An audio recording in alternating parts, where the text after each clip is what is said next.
नमस्कार। आप सभी का स्वागत है किस्से और कहानियों में। Tales from the heart. आज सोमवार है और आज हम सोमवार व्रत कथा की कहानी सुनेंगे। लेकिन इससे पहले हम महत्व, विधि, क्या पहनना है क्या नहीं पहनना, चालीसा, आरती, क्योंकि जब हम किसी व्रत को करते हैं तो बहुत श्रद्धा के साथ करते हैं और उसके बारे में हमें संपूर्ण जानकारी होना जरूरी है। और जो आप ये जानकारी जानते हो तो बहुत अच्छी बात है, और जानना चाहते हैं तो आप इसको पूरा देखें। और नहीं जानना चाहते, आपके पास समय नहीं है, तो इस वीडियो को स्किप करके सिर्फ कहानी सुन सकते हैं। चलिए शुरू करते हैं। और कहानी अच्छी लगे तो please like, share and subscribe करें और कमेंट बॉक्स में हर हर महादेव लिखें। शास्त्रों के अनुसार सोमवार को भगवान शिव जी की पूजा अर्चना की जाती है और इस दिन व्रत करने से भगवान शिव और देवी पार्वती प्रसन्न होते हैं। सोमवार का महत्व। सोमवार का व्रत बेहद ही सरल होता है। जीवन धन धान्य से भर जाता है। सभी अनिष्टों का हरण कर भगवान शिव अपने भक्तों के कष्टों को दूर करते हैं। सोमवार व्रत नियमित रूप से करने पर भगवान शिव तथा देवी पार्वती की अनुकंपा बनी रहती है, जिससे पति पत्नी के में वाद विवाद झगड़े नहीं होते और परिवार खुशहाल रहता है। काम में बरकत मिलती है और सभी कष्टों का नाश होता है। अविवाहित लड़कियां या लड़के भी सोमवार का व्रत कर मनचाहा जीवन साथी पा सकते हैं। विधि। सोमवार का व्रत 3 प्रकार का होता है। इसमें प्रति सोमवार, सौम्य प्रदोष और 16 सोमवार शामिल हैं।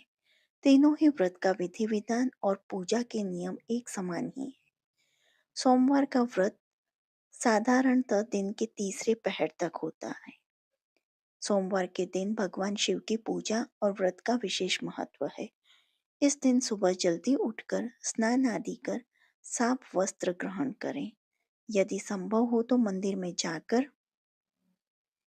शिवलिंग का जलाभिषेक करने के लिए संकल्प करें। इसके बाद भगवान शिव और माता पार्वती की पूजा अर्चना करें और व्रत की कथा निम्न तरीके से करें। सोमवार को ब्रह्म मुहूर्त में सोकर उठें। पूरे घर की साफ सफाई कर स्नान आदि से निवृत्त हो जाएं। गंगा जल या पवित्र जल पूरे घर में छिड़कें। घर में ही किसी पवित्र स्थान पर भगवान शिव की मूर्ति या चित्र स्थापित करें। पूरी पूजन तैयारी के बाद निम्न मंत्र से संकल्प करें। मम क्षेम यथ विजय रोग्ये स्वयंपि वृद्ध्यर्थ सोमवार व्रत करिष्यामि। इसके पश्चात निम्न मंत्र से ध्यान करें। धायत्री महेश रजत गिरिनिभम चारु चंद्रावत्सम रत्नकल्पोज्ज्वलांग परशु मृगवराभीति हस्तम प्रसन्नम पद्मासीनम समन्तात्सु मम गणे व्याघ्रकृतिम वसनाम विश्वध्याम विश्ववंध्यम निखिल भय भय हरम पंचवक्त्रम त्रिनेत्रम। ध्यान के पश्चात ओम नमः शिवाय से शिवजी पार्वती का षोडशोपचार पूजन करें। पूजन के पश्चात व्रत कथा सुने। तत्पश्चात चालीसा और आरती कर प्रसाद वितरण करें। इसके बाद भोजन या फलाहार ग्रहण करें।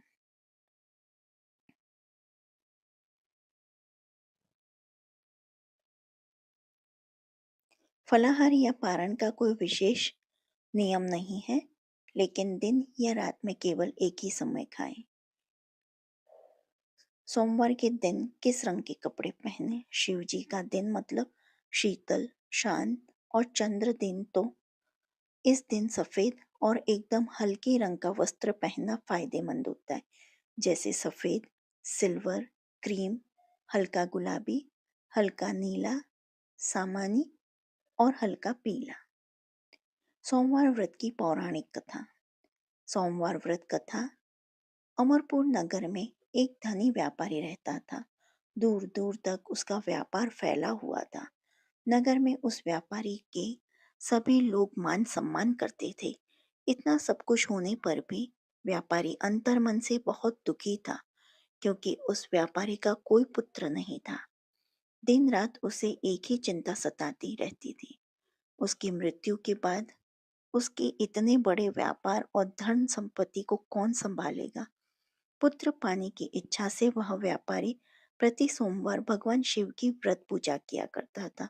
शाम काल को व्यापारी शिव मंदिर में जाकर भगवान शिव के सामने घी का दीपक जलाया करता था। उस व्यापारी की भक्ति देखकर एक दिन पार्वती ने भगवान शिव से कहा, हे प्राणनाथ, यह व्यापारी आपका सच्चा भक्त है। कितने दिनों से यह सोमवार का व्रत और पूजा नियमित कर रहा है। भगवान, आप इस व्यापारी की मनोकामना अवश्य पूर्ण करें। भगवान शिव ने मुस्कुराते हुए कहा, हे पार्वती, इस संसार में सबको उसके कर्म के अनुसार फल की प्राप्ति होती है। प्राणी जैसा कर्म करते हैं उन्हें वैसा ही फल प्राप्त होता है। इसके बावजूद पार्वती जी नहीं मानी। उन्होंने आग्रह करते हुए कहा, हे प्राणनाथ, आपको इस व्यापारी की इच्छा पूरी करनी ही पड़ेगी। यह आपका अनन्य भक्त है। प्रति सोमवार आपका विधि व्रत व्रत रखता है और पूजा अर्चना के बाद आपको भोग लगाकर एक समय भोजन ग्रहण करता है। आपको इसे पुत्र प्राप्ति का वरदान देना होगा। पार्वती का इतना आग्रह देखकर भगवान शिव ने कहा, तुम्हारे आग्रह पर मैं इस व्यापारी को पुत्र प्राप्ति का वरदान देता हूँ, लेकिन इसका पुत्र 16 वर्ष से अधिक जीवित नहीं रहेगा। उसी रात भगवान शिव ने स्वप्न में उस व्यापारी को दर्शन देकर उसे पुत्र प्राप्ति का वरदान दिया और उसके पुत्र के 16 वर्ष तक जीवित रहने की बात भी बताई। भगवान के वरदान से व्यापारी को खुशी तो हुई, लेकिन पुत्र की अल्पायु की चिंता ने उस खुशी को नष्ट कर दिया। व्यापारी पहले की तरह सोमवार का विधिवत व्रत करता रहा। कुछ महीने पश्चात उसके घर अति सुंदर पुत्र उत्पन्न हुआ। पुत्र जन्म से व्यापारी के घर में खुशियां भर गई। बहुत धूमधाम से पुत्र जन्म का समारोह मना गया। व्यापारी को पुत्र जन्म की अधिक खुशी नहीं हुई, क्योंकि उसे पुत्र की अल्पायु के रहस्य का पता था। यह रहस्य घर में किसी को नहीं मालूम था। विद्वान ब्राह्मणों ने उस पुत्र का नाम अमर रखा। जब अमर 12 वर्ष का हुआ तो शिक्षा के लिए उसे वाराणसी भेजने का निश्चय हुआ। व्यापारी ने अमर के मामा दीपचंद को बुलाया और कहा कि अमर को शिक्षा प्राप्त करने के लिए वाराणसी छोड़ाओ। अमर अपने मामा के साथ शिक्षा प्राप्त करने के लिए चल दिया। रास्ते में जहाँ भी अमर और दीपचंद रात्रि विश्राम के लिए ठहरते, वहीं यज्ञ करते और ब्राह्मणों को भोजन कराते। लंबी यात्रा के बाद अमर और दीपचंद एक नगर में पहुंचे। उस नगर के राजा की कन्या के विवाह की खुशी में पूरे नगर को सजाया गया था। निश्चित समय पर बारात आ गई, लेकिन वर का पिता अपने बेटे की एक आंख से काने होने के कारण बहुत चिंतित था। उसे इस बात का भय सता रहा था कि राजा को इस बात का पता चलने पर कहीं वह विवाह से इनकार न कर दे, इससे उसकी बदनामी होगी। वर के पिता ने अमर को देखा तो उसके मस्तिष्क में एक विचार आया। उसने सोचा, क्यों न इस लड़के को दूल्हा बनाकर राजकुमारी से विवाह करा दूं। विवाह के बाद इसको धन देकर विदा कर दूं और राजकुमारी को अपने नगर में ले जाऊंगा। वर के पिता ने इस संबंध में अमर और दीपचंद से बात की। दीपचंद ने धन मिलने के लालच में वर के पिता की बात स्वीकार कर ली। अमर को दूल्हे के वस्त्र पहनाकर राजकुमारी चंद्रिका से विवाह कर दिया गया। राजा ने बहुत सा धन देकर राजकुमारी को विदा किया। अमर जब लौट रहा था तो सच नहीं छिप सका और राजकुमारी को ओढ़नी पर लिख दिया, राजकुमारी चंद्रिका, तुम्हारा विवाह तो मेरे साथ हुआ है। मैं तो वाराणसी में शिक्षा प्राप्त करने जा रहा हूँ। अब तुम्हें जिस नवयुवक की पत्नी बनना पड़ेगा वह कान्हा है। जब राजकुमारी ने अपनी ओढ़नी पर लिखा हुआ पढ़ा तो उसने काने लड़के के साथ जाने से इनकार कर दिया। राजा ने सब बातें जानकर राजकुमारी को महल में रख लिया।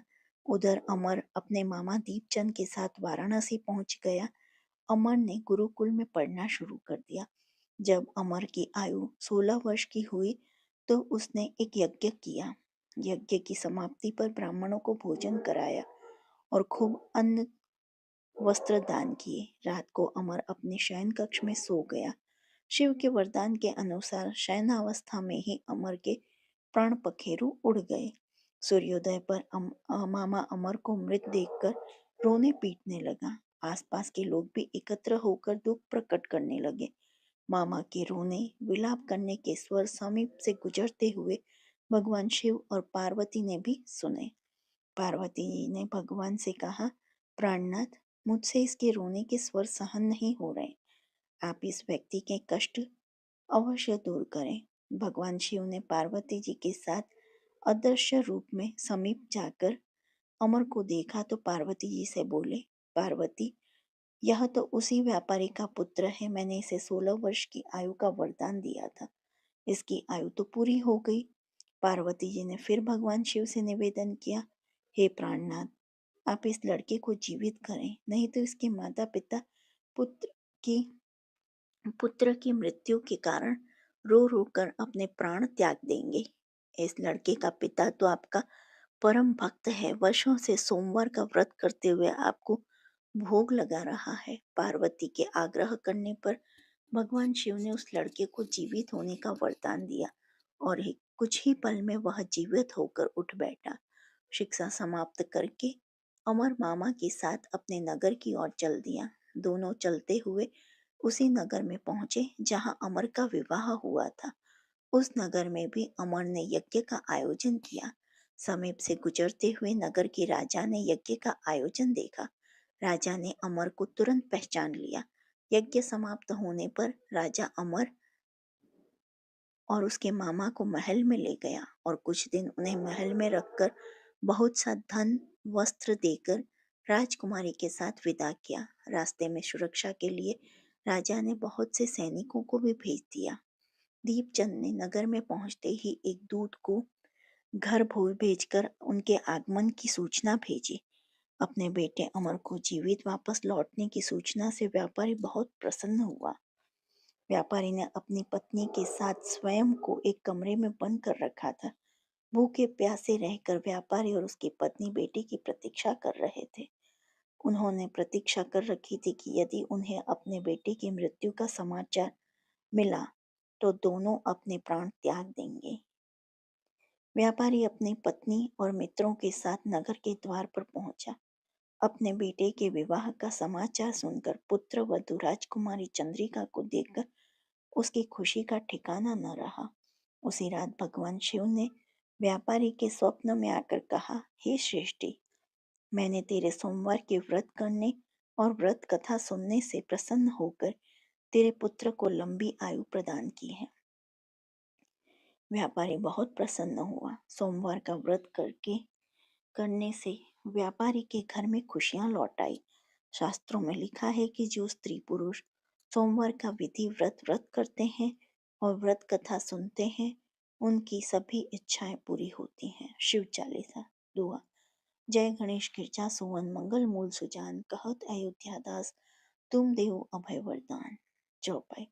जय गिरजापति दीन दयाला, सदा करत संत प्रतिपाला, भाल चंद्रमा सोहत नीके, कानन कुंडल नाग फनी के, अंग गौर शिर गंग बहाए, मुंड माल तन छाल लगाए, वस्त्र खाल बागंबर सोहे, छवि को देख नाग मुनि मोहे, मैना मातु की हवे दुलारी, बाम अंग सोहत छवि न्यारी, कर त्रिशूल सोहत छवि भारी, करत सदा शत्रुन शयकारी, नंदी गणेश सोहम तहम कैसे, सागर मध्य कमल है जैसे, कार्तिक श्याम और गणराऊ, या छवि को कही जात न काऊ, देवन जब हिम जाय पुकारा, तब हिम दुख प्रभु आप निवारा, किया उपद्रव तारक भारी, देवन सब मिली तुम हिम जुहारे, तुरत षडानन आप पठियाऊ, लव निमेष महामारी गिरियाऊ, आप जलंधर असुर सहारा, श्रेयस तुम्हार विदित संसारा, त्रिपुरा सुर संयुद्ध मचाई, सब हिम कृपा कर लीन बचाई, किया तप हिम भागीरथ भारी पूरब प्रतिज्ञा तासु पुरारी।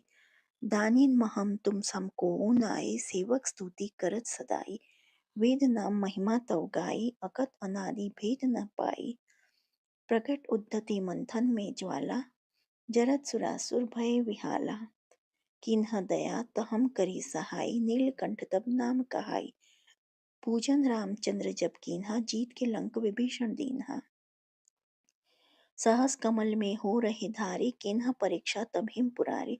एक कमल प्रभु राखेव जोई कमल नयन पूजन च हम सोई। कठिन भक्ति देखी प्रभु शंकर भय प्रसन्न दिए इच्छित वर। जय जय जय अनंत अविनाशी करत कृपा सबके घटवासी। दृष्ट शकल नित मोहि सतावे भ्रमत रही मोहि चैन न आवे।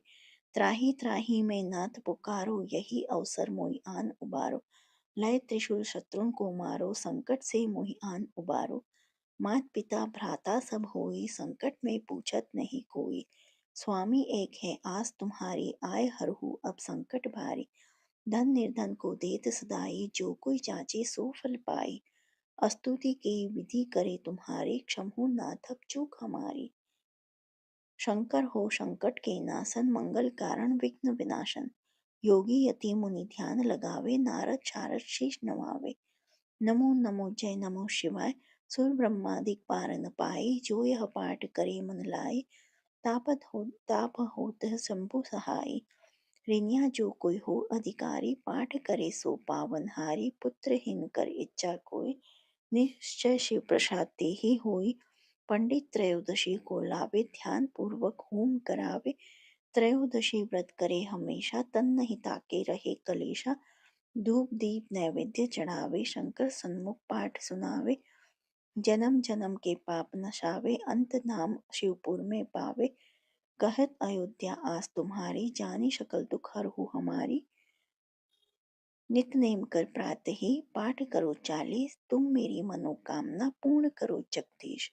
मकसद छठी हेमंत ऋतु संवत 64 चांद। स्तुति चालीसा शिवम पूर्ण कीन कल्याण आरती। जय शिव ओमकार बोले भज शिव ओमकारा। ब्रह्मा विष्णु सदा शिव ब्रह्मा विष्णु सदा शिव जानत विवेका। ओम जय शिव ओंकारा एकानन चतुरानन पंचानन राजे बोले पंचानन राजे। हंसासन गरुडासन हंसासन गरुडासन वृषवाहन साजे। ओम जय शिव ओंकारा। दो भुज चार चतुर्भुज दस भुज ते सोए बोले दस भुज ते सोए। तीनों रूप निरखेता शिव जी को रूप निरखेता त्रिभुवन जन मोहे। ओम जय शिव ओंकारा। अक्षमाला वनमाला रुंडमाला धारी बोले रुंडमाला धारी। चंदन मृग मद सोहे चंदन मृग मद सोहे बोले शुभकारी। ओम जय शिव ओंकारा। श्वेतांबर पीतांबर बागंबर अंगे बोले बागंबर अंगे। सनिकादिक ब्रह्मादिक सनिकादिक ब्रह्मादिक भूतादिक संगे। ओम जय शिव ओंकारा। कर के मध्य कमंडल चक्र त्रिशूल धरता बोले चक्र त्रिशूल धरता। जग करता जग हरता सुख करता दुख हरता जग पालन करता। ओम जय शिव ओंकारा। ब्रह्मा विष्णु सदा शिव जानत अविवेका बोले जानत अविवेका। प्रणवाक्षर के मध्य प्रणवाक्षर के मध्य ये तीनों एका। ओम जय शिव ओंकारा।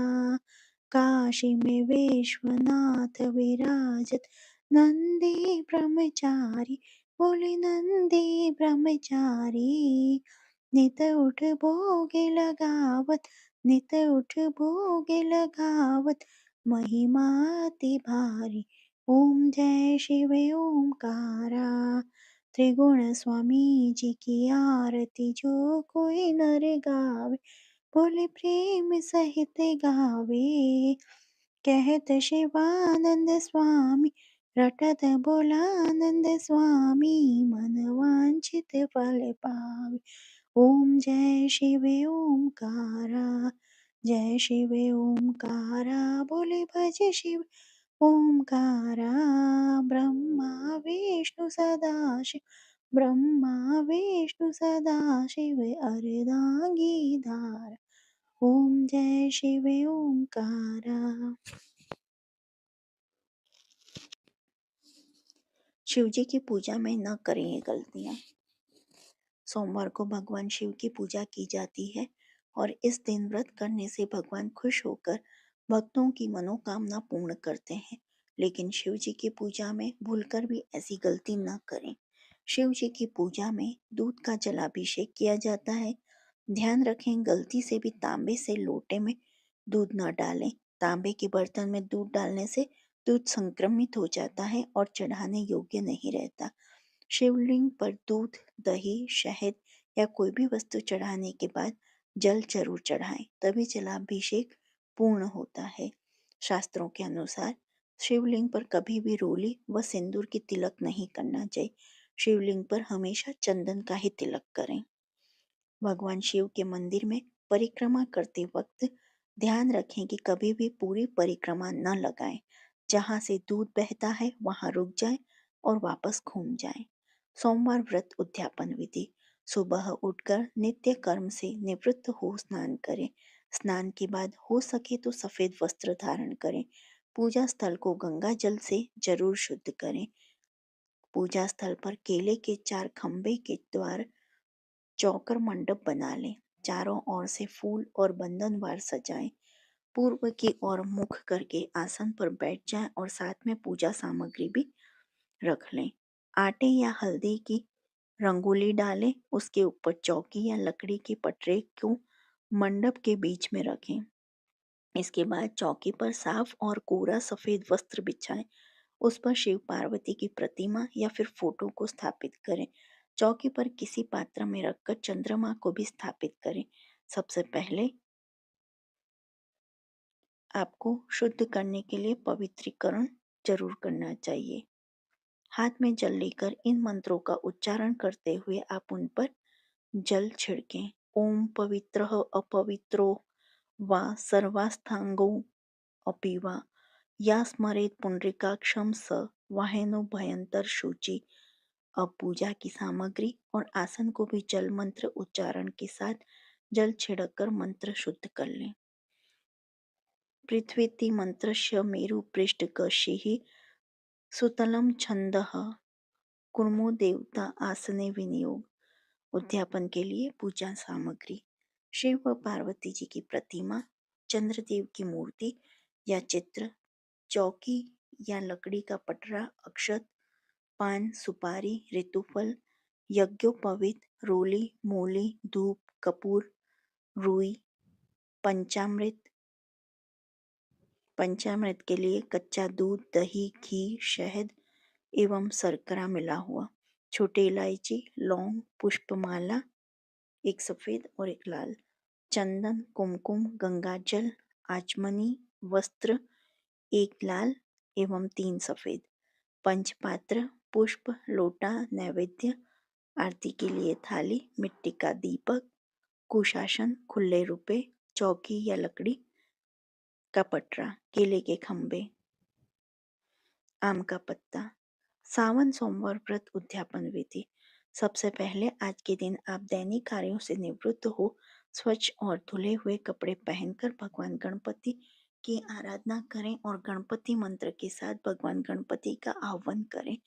इसके बाद होम या हवन करें और हो सके तो आप इस हवन में काले तिल का प्रयोग करें। इसके साथ महामृत्युंजय मंत्र की कम से कम 1 माला जपें तथा पूजा के बाद जरूरतमंद व्यक्ति को वस्त्र या दक्षिणा दान दें। उद्यापन के दिन स्नान के बाद सफेद वस्त्र धारण करना उचित माना जाता है और इन्हीं वस्त्रों में भगवान की पूजा करनी चाहिए। पूजा के लिए चौकी या बेदी तैयार करें और उसे केले के पत्तों और सुंदर फूलों से सजाएं। स्वयं पुरोहित अथवा किसी विद्वान आचार्य द्वारा इस चौकी पर भगवान भोलेनाथ, माता पार्वती और भगवान गणपति, नंदी व चंद्रदेव की प्रतिमा स्थापित करें और फिर गंगा जल से स्नान कराने के बाद चंदन, रोली और अक्षत का टीका लगा दें। भगवान को फूल माला अर्पित करें और उन्हें पंचामृत का भोग लगाएं। भोलेनाथ को सफेद फूल अधिक प्रिय हैं और हो सके तो इस दिन उन्हें सफेद मिठाई भी अर्पित करें। शिव पार्वती में शिवलिंग पर जल, दूध, दही, शहद, घी, गंगा जल का पंचामृत अर्पित करें। बेलपत्र, धतूरा और भोग चढ़ाएं। इसके बाद अपनी हर समस्या का समाधान और मन्नत को पूरा करने के लिए काले तिल डालकर शिवलिंग पर कम से कम 11 लोटा जल अर्पित करें। इसके बाद भोजन ग्रहण करें और उद्यापन के दिन आपको एक ही समय भोजन करना है और रात में जमीन पर बिस्तर लगाकर सोना है। अगर महिलाओं को व्रत के दौरान उससे पहले माहवारी शुरू हो जाए तो उस दिन जल अर्पण न करें, केवल कथा श्रवण करें। जो आपको सोमवार की यह कथा पसंद आई हो तो please like, share and subscribe करें। देखने के लिए धन्यवाद। कमेंट बॉक्स में हर हर महादेव लिखें। जय हिंद, जय भारत।